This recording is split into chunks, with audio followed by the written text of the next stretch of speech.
Saudara, GoTo hari ini akan resmi melantai di bursa. Tercatat GoTo mengalami oversubscribe hingga 15,7 kali. Nanti kita akan memantau saudara IPO GoTo yang hari ini juga sudah mulai ada pembukaan Menko Perekonomian Erlangga Hartarto, dan sekaligus kita akan berbincang dengan Kepala Riset Pros Capital Alfred Nainggolan pagi ini. Bang Alfred, halo, selamat pagi. Halo, selamat pagi, Oke, Pasca. selamat pagi Bang Alfred. Ini yang ditunggu-tunggu dan dinanti-nanti oleh investor. Nah, kemarin sudah tercatat oversubscribe-nya sampai 15,7 kali. Kalau kita bandingkan dengan Bukalapak ketika IPO, oversubscribe-nya 8,7 kali, Bang Alfred. Ini potensi untuk GoTo peningkatannya dengan oversubscribe sampai 15,7 kali seperti apa, Bang Alfred?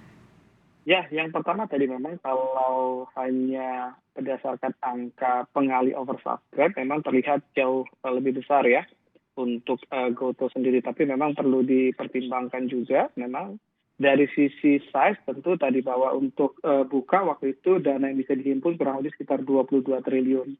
Dan sementara untuk GoTo itu hanya sekitar 13 triliun. Artinya mereka kemarin menurunkan porsi jumlah saham yang mau dilepas yang ada di prospektus hingga kejadian saat ini. Mereka kemarin rencana ada 52 miliar lembar saham dan saat ini kurang lebih hanya sekitar 40 miliar. Sehingga itu juga yang menyebabkan potensi menyebabkan terjadinya oversubscribe dan juga cukup signifikan. Jadi itu perlu juga menjadi pertimbangan pasar terkait tadi bahwa 15 kali tadi. Nah yang kedua apa dampaknya? Artinya apa? Bahwa kurang lebih sekitar 14,9 miliar lembar itu saham yang tidak didapatkan oleh investor di pasar IPO. Nah kemungkinan ini akan mereka cari di pasar perdana ketika nanti listing. Jadi ini menyebabkan adanya demand yang cukup besar di hari pertama. Dan ini yang biasanya selalu menyebabkan harga-harga saham IPO ketika listing di hari pertama, hari kedua mengalami kenaikan. Biasanya saham-saham yang oversubscribe cukup tinggi akan berimbas kepada hari pertama, hari kedua perdagangan sahamnya.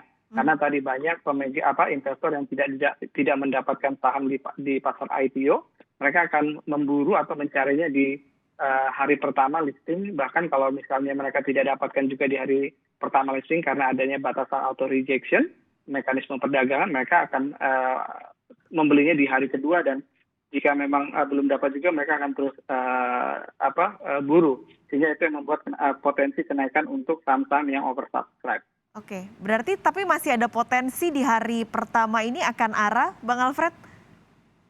Kalau arah sepertinya menurut analisis kami memang cukup berat ya, karena tadi bahwa kalau dari sisi animo juga tidak terlalu cukup besar dibandingkan buka ya. Yang kedua dari sisi pertimbangan valuasi. Pertimbangan valuasi juga menjadi pertimbangan juga karena tadi bahwa ketika GoTo hadir di bursa kita, bahwa GoTo juga punya peers walaupun tidak memiliki segmen yang sama ya untuk segmen operasionalnya. Seperti misalnya buka, paling tidak karena kondisi buka jauh lebih murah. Ini juga menjadi pertimbangan juga yang akan mempengaruhi tadi antusiasme pasar untuk memburu saham GoTo. Yang ketiga, secara historis kalau kita lihat buka ketika IPO sampai sekarang harganya turun cukup signifikan. Ini juga menjadi pertimbangan untuk menekan animo pasar tadi. Artinya apa? Bahwa potensi untuk kejadian buka terjadi di GoTo juga diekspektasikan pasar bisa saja terjadi. Sehingga ada juga potensi untuk bisa mendapatkan harga saham yang lebih murah di harga pasar sekundernya. Oke, ini masih ada potensi akan terjadi seperti Bukalapak ketika itu, ini juga yang dikhawatirkan investor. Tapi apakah banyak yang berkata juga bahwa ini karena dia akan masuk menjadi kapitalisasi terbesar bahkan nomor 4 ketika listing ini, bisakah atau potensinya sebesar apa Bang Alfred bisa menggerakkan indeks harga saham gabungan? Ya kalau melihat porsinya cukup signifikan ya. Kalau kita lihat secara kapitalisasi kontribusi GoTo kurang lebih sekitar 4%. Kalau dari sisi jumlah saham yang bertambah ketika GoTo masuk ke bursa itu porsinya hampir 15%.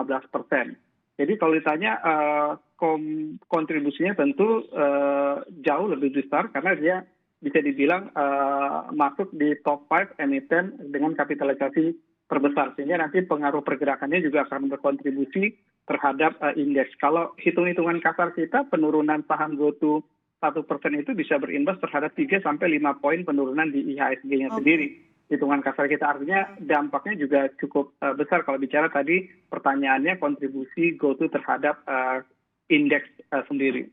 Oke, jadi memang cukup besar nih, makanya kita akan pantau bagaimana sebenarnya berapa kenaikannya atau berapa potensinya bisa menggerakkan indeks harga saham gabungan. Bang Alfred, kita akan menuju ke lantai bursa terlebih dulu, tampaknya sudah akan dimulai pencatatan perdana saham GoTo di Bursa Efek Indonesia. Kita akan pantau saudara. Jadi angka yang ditetapkan adalah 338. Kita akan langsung melihat saja saudara bagaimana pembukaan di pagi hari ini di Bursa Efek Indonesia Jakarta. Baik, tepat 1 menit lagi kita akan menuju pukul 9 dan kami akan mengajak Bapak dan Ibu sekalian hadirin nantinya akan menghitung mundur bersama-sama dari hitungan ke-10. Kita bersama-sama akan saksikan di layar untuk perhitungan countdown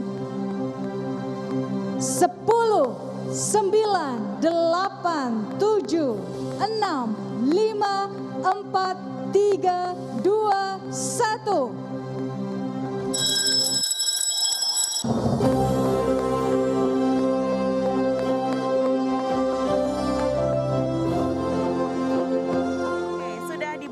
Akhirnya tadi GoTo di angka, tampaknya terus melesat nih angkanya di angka 388, naiknya 14,2%, ini terus meningkat. Gembira sekali Andre Sulistyo sepertinya dengan angka ini. Nanti kita akan pantau terus saudara bagaimana pergerakannya. Kalau saya melihat pergerakan indeks harga saham gabungan pagi ini pun dibuka cukup besar, 1,6% pergerakan indeks harga saham gabungan pagi ini di angka 7.330. Terus melesat hampir mendekati 400, ini bahkan sudah 400 saudara GoTo pada perdagangan pagi hari ini. Kita akan kembali menuju ke berbincang bersama Bang Alfred Nainggolan. Bang Alfred, ini sudah ke 400 nih Bang, tadi ini udah 18% peningkatannya. Bagaimana Bang Alfred menyikapi angka ini? Ya, kalau kita lihat memang tadi bahwa dorongan kenaikannya memang dipengaruhi oleh tadi ya. Jadi investor-investor yang tidak mendapatkan saham di pasar perdana, mereka akan memburunya di hari ini, di perdagangan pertama mereka di pasar sekunder. Dan kalau kita lihat kan angka dari bursa memang kurang lebih ada 14 miliar lembar permintaan saham GoTo yang tidak terserap di IPO dan potensinya sebesar itulah yang akan masuk di pasar sekunder yang hari ini mulai diperdagangkan. Jadi kalau kita lihat hari ini total transaksinya kurang lebih sudah mencapai sekitar 1 miliar lembar lebih untuk saham yang ditransaksikan, bahwa permintaannya kemungkinan masih tadi ada besaran sekitar 14 miliar untuk potensinya, walaupun tadi bahwa kemungkinan memang tidak semua nanti yang 14 miliar itu akan membelinya di hari ini, karena tadi banyak pertimbangan yang akan mempengaruhi mereka dalam mengambil keputusan. Oke, ini juga tadi kalau melihat angkanya saham-saham tekno naiknya 5%, indeks harga saham gabungan juga naik 1,6%. Ini salah satunya adalah sumbangsi cukup besar dari GoTo kah? Ya, ini bicara masalah animo, bagaimana persepsi pasar juga mempengaruhi, dan yang juga mempengaruhi adalah kondisi market saat ini ya, termasuk pergerakan bursa regional, pergerakan harga komoditi. Jadi semua punya momentum yang sama di hari ini, dan kita juga melihat cukup surprise ketika indeks kita cukup cepat naiknya 100 poin di pagi ini, bahkan menembus level kembali all time high-nya di 7.300-an lebih. Jadi memang tidak hanya dipengaruhi oleh faktor GoTo saja, tapi GoTo tetap kita melihat bahwa hari ini punya kontribusi untuk memberikan psikologis yang cukup baik terhadap pasar, khususnya tadi investor domestik dan juga investor foreign kita hari ini. Oke, mendapat sentimen yang cukup baik dari GoTo, tapi kita tidak bisa menyampingkan Bang Alfred bahwa kinerja GoTo ini masih merugi. Tapi apakah dengan yang terjadi pada pagi hari ini menjadi indikator bahwa sebenarnya investor sudah mulai optimis dengan saham-saham teknologi, dalam hal ini adalah GoTo? Nah, ini yang agak sulit kita prediksi ya, Pak Skalis. Jadi kalau kita lihat ini kejadian dibuka saat itu naik hampir 2 kali auto rejection.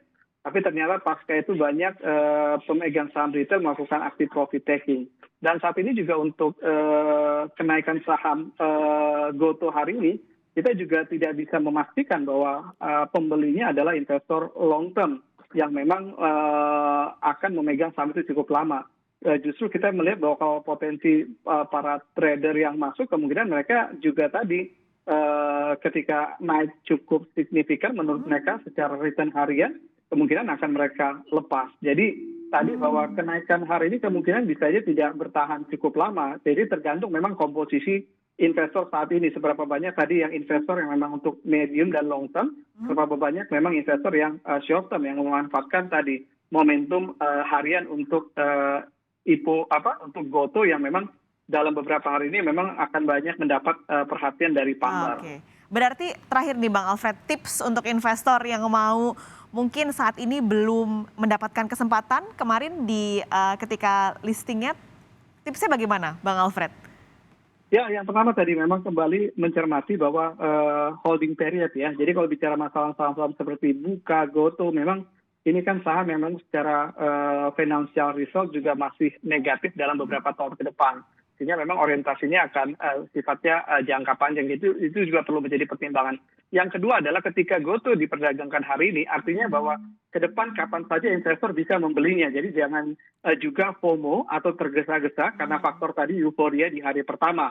Karena tadi bahwa ke depan begitu banyak tantangan untuk GoTo sendiri dari sisi performa mereka. Sehingga itu juga bisa menjadi dinamika yang memberikan potensi harga sahamnya juga bisa terkoreksi. Jadi jangan tergesa-gesa karena tadi bahwa kapan saja nanti investor bisa membeli saham ini bulan ini, 2 bulan, 3 bulan bahkan ke depan. Jadi kalau mencermati historis Buka yang turun dibandingkan harga IPO-nya, potensi ini juga bisa menjadi peluang juga sebenarnya bagi investor untuk membeli saham GoTo. Oke. Jangan FOMO, jangan tergesa-gesa. Jadi memang harus benar-benar dilihat terlebih dulu pergerakannya bagaimana untuk ke depannya. Bang Alfred, terima kasih sudah berbincang pagi ini di Kompas Bisnis. Sehat selalu Bang Alfred.